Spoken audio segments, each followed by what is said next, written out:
देखिए, दोनों कांग्रेस पार्टी के वरिष्ठ नेता हैं और ऐसे दो ही नहीं हैं, बहुत सारे हैं जो संभले नहीं जा रहे हैं कांग्रेस पार्टी के नेताओं से।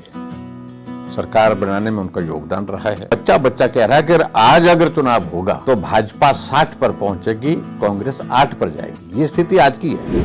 द न्यूज रडार में आप सभी का स्वागत है। मैं हूं मुन्नी सूद और मेरे साथ आज मौजूद हैं नेता प्रतिपक्ष जयराम ठाकुर। सर, स्वागत है आपका द न्यूज रडार में। सर, लोकसभा चुनाव आने वाले हैं और आप बड़े हर नाम की चर्चा हो रही है कि यहाँ से इन्हें जो टिकट दिया जाएगा, वहाँ से उन्हें टिकट जाएगा। अगर हम कांगड़ा की बात करें तो आजकल कांगड़ा में एक नया नाम आ रहा है आईएएस अधिकारी जेसी शर्मा का। एक उपयुक्त कैंडिडेट होंगे कांगड़ा से? देखिए, जहाँ तक अभी कैंडिडेट का विषय है, कैंडिडेट का निर्णय तो पार्टी का हमारा नेतृत्व करता है, केंद्रीय नेतृत्व निर्णय करेगा। जहाँ तक आपने विशेष तौर से व्यक्ति विशेष का जिक्र किया है, उन सारी चीज़ों का निर्णय मैंने कहा कि प्रदेश के स्तर पर तो नहीं होता है और केंद्रीय नेतृत्व तय करेगा। लेकिन भारतीय जनता पार्टी पे जगदीश शर्मा अभी हाल ही में ज्वाइन हुए हैं रिटायरमेंट के पश्चात, और पार्टी ने उनको दायित्व भी दिया है कुछ काम के लिए। और ऐसे में अभी टिकट के मामले को लेकर के कुछ चर्चा अभी तक तो नहीं हुई। ये चर्चा इसलिए उठ रही है क्योंकि ऐसा माना जा रहा है कि इन्हें भाजपा में लाने वाले व्यक्ति आप ही हैं और आपका ही पुश काफी है कि इन्हें टिकट दिया जाए। इसमें कितनी सच्चाई है? भारतीय जनता पार्टी में हर एक कार्यकर्ता हमारा करीबी है। वो हमारी पार्टी का कार्यकर्ता है, पार्टी में काम करता है, वो हमारा करीबी है, नजदीकी है और हमारा आदमी है, जिसको हम बोल सकते हैं हमारी पार्टी के काम में जो व्यक्ति लगा हुआ है। जहाँ तक जगदीश शर्मा की बात कह रहे हैं तो मेरे साथ वो रहे, एक अधिकारी के रूप में रहे हैं, हमने काम किया है और अच्छे अधिकारी हैं। मैं सिर्फ इतना ही कहूँगा कि पार्टी के टिकट के संदर्भ में अभी तक चर्चा नहीं हुई और जब चर्चा होगी तो बातचीत करने के बाद क्या पार्टी का केंद्रीय नेतृत्व तय करता है, निर्भर उस पर करेंगे। एक और सर्वे भी अभी कांगड़ा में हुआ, उसमें एक और आईएएस अधिकारी है राकेश प्रजापति, उनका नाम भी आ गया, और एक पठानिया करके जो आपके युवा नेता है उनका नाम भी आ गया। तो ये आईएएस भाजपा वालों को अब ये कहाँ पे राजनीति जा रही है कि अन्य लोगों को छोड़कर इनका भाजपा का जो फोकस है वो आईएएस अधिकारियों पर पड़ गया? और जहाँ तक दूसरे अधिकारी का जिनका आप जिक्र कर रहे हैं तो वो मुझे अभी तक जानकारी नहीं है।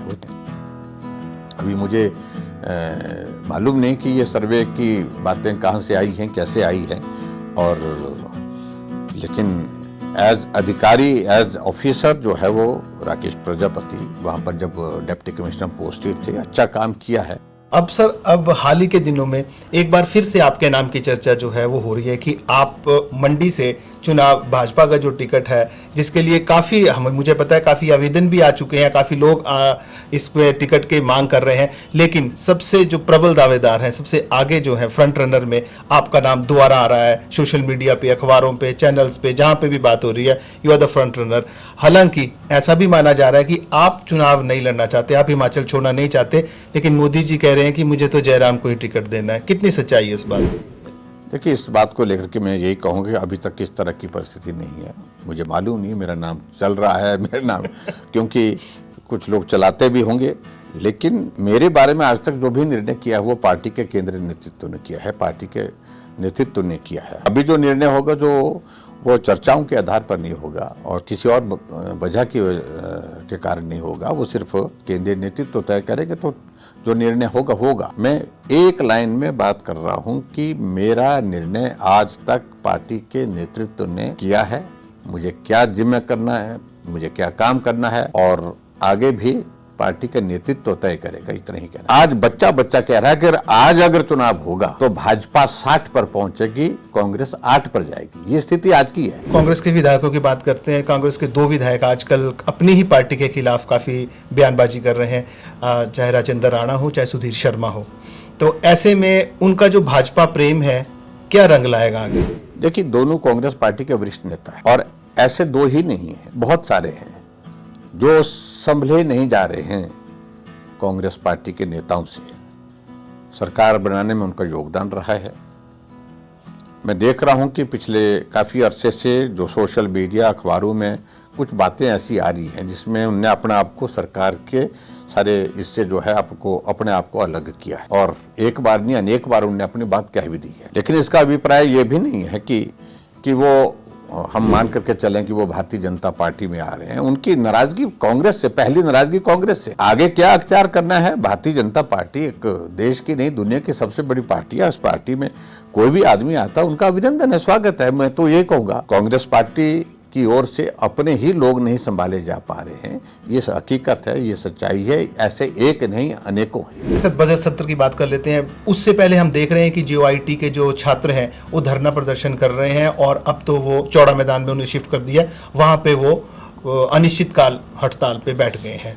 ऐसे में आप क्या देखते हैं, जो सरकार रोजगार की बात गारंटी देके सत्ता में आई थी, 1 लाख हर वर्ष का इन्होंने रोजगार की वादा किया था, सरकारी नौकरी का वादा किया था, उस गारंटी को लेकर ये सत्ता में आए थे। और वो बच्चे भी यही बोल रहे हैं, विद्यार्थी भी यही बोल रहे हैं कि हमने आपको वोट ही तभी दिया था कि आप हमें रोजगार प्रदान करेंगे। और आज ये हालत हो गई है कि अंदर बजट सत्र हो रहा है, होगा, और बाहर धरना देंगे, और इतनी 500 लोगों की सिक्योरिटी सरकार ने इंतजाम किया है कि हमारा सत्र जो है वो सुचारू रूप से चले। ये क्या चल रहा है सरकार में, आप इसे कैसे देखते हैं? देखिए, हिमाचल प्रदेश में कांग्रेस की सुखद सरकार से हर वर्ग का मुंह भंग हो चुका। और ये आप ठीक कह रहे हैं कि हिमाचल प्रदेश में झूठी गारंटी देकर के उन्होंने बात कही थी कि 5 साल में 5 लाख, 1 साल में 1 लाख, और 1 लाख नौकरी देने की बात तो बहुत दूर की बात रही। उल्टा जो ऐसे बच्चे जिन्होंने अपना टेस्ट क्वालिफाई कर दिया, और जब इनका मामला हाई कोर्ट से होकर के सुप्रीम कोर्ट तक पहुंचा तो एडवोकेट जनरल सुप्रीम कोर्ट में खड़े होकर के कहने लगते हैं कि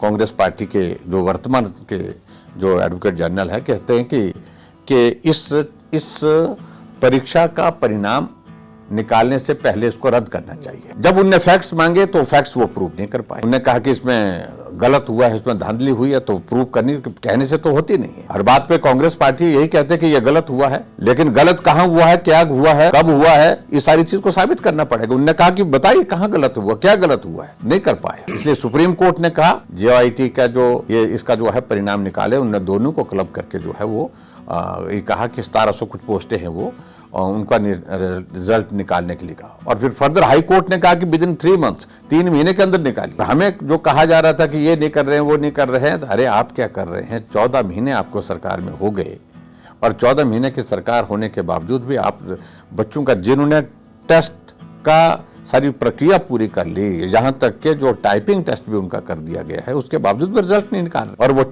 बर्फ के बीच में ठिठुर रहे। सरकार के 1 साल के कार्यकाल में ये परिस्थिति है। ये स्थिति हमारे 4थे साल नहीं आई, 5वें साल नहीं आई। ये स्थिति कांग्रेस पार्टी की है, और सही मायने में कांग्रेस ने झूठी गारंटी देकर के सत्ता तो हासिल कर ली, लेकिन अब किसी भी वादे को पूरा करने में वो सफल नहीं हो पा रहे। सर, ये जो आपदा का राहत राशि बंट रही है, उसमें बंदर बांट हो रही है।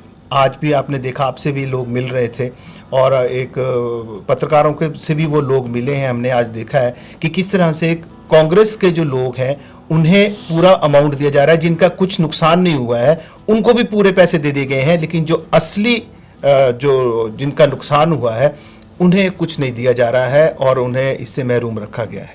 अभी हाल ही में धर्मपुर में आपने देखा, पटवारी को भी सस्पेंड किया गया है को रिश्वत लेते हुए।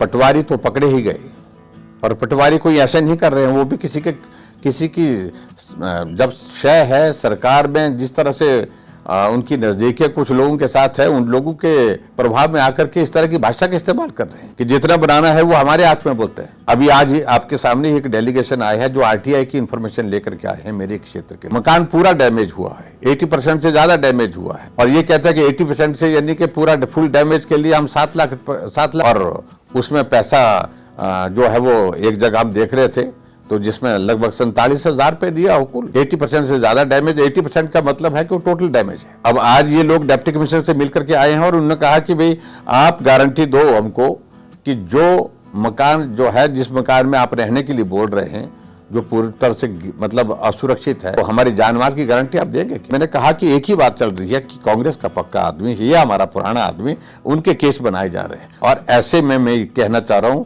कोई नहीं बचेगा। इस सारे मामले की जांच होगी, और जांच जब होगी तो ना पटवारी बचेगा, ना कानून बचेगा, ना कोई और दूसरा अधिकारी बचेगा, और जो कांग्रेस के नेता जो होंगे, जो इस तरह का अनैतिक तरीके से इसका लाभ लेने की कोशिश कर रहे हैं, उनके खिलाफ ही कार्रवाई करें। Make sure to press like and drop a comment. Please don't forget to subscribe to the News Radar.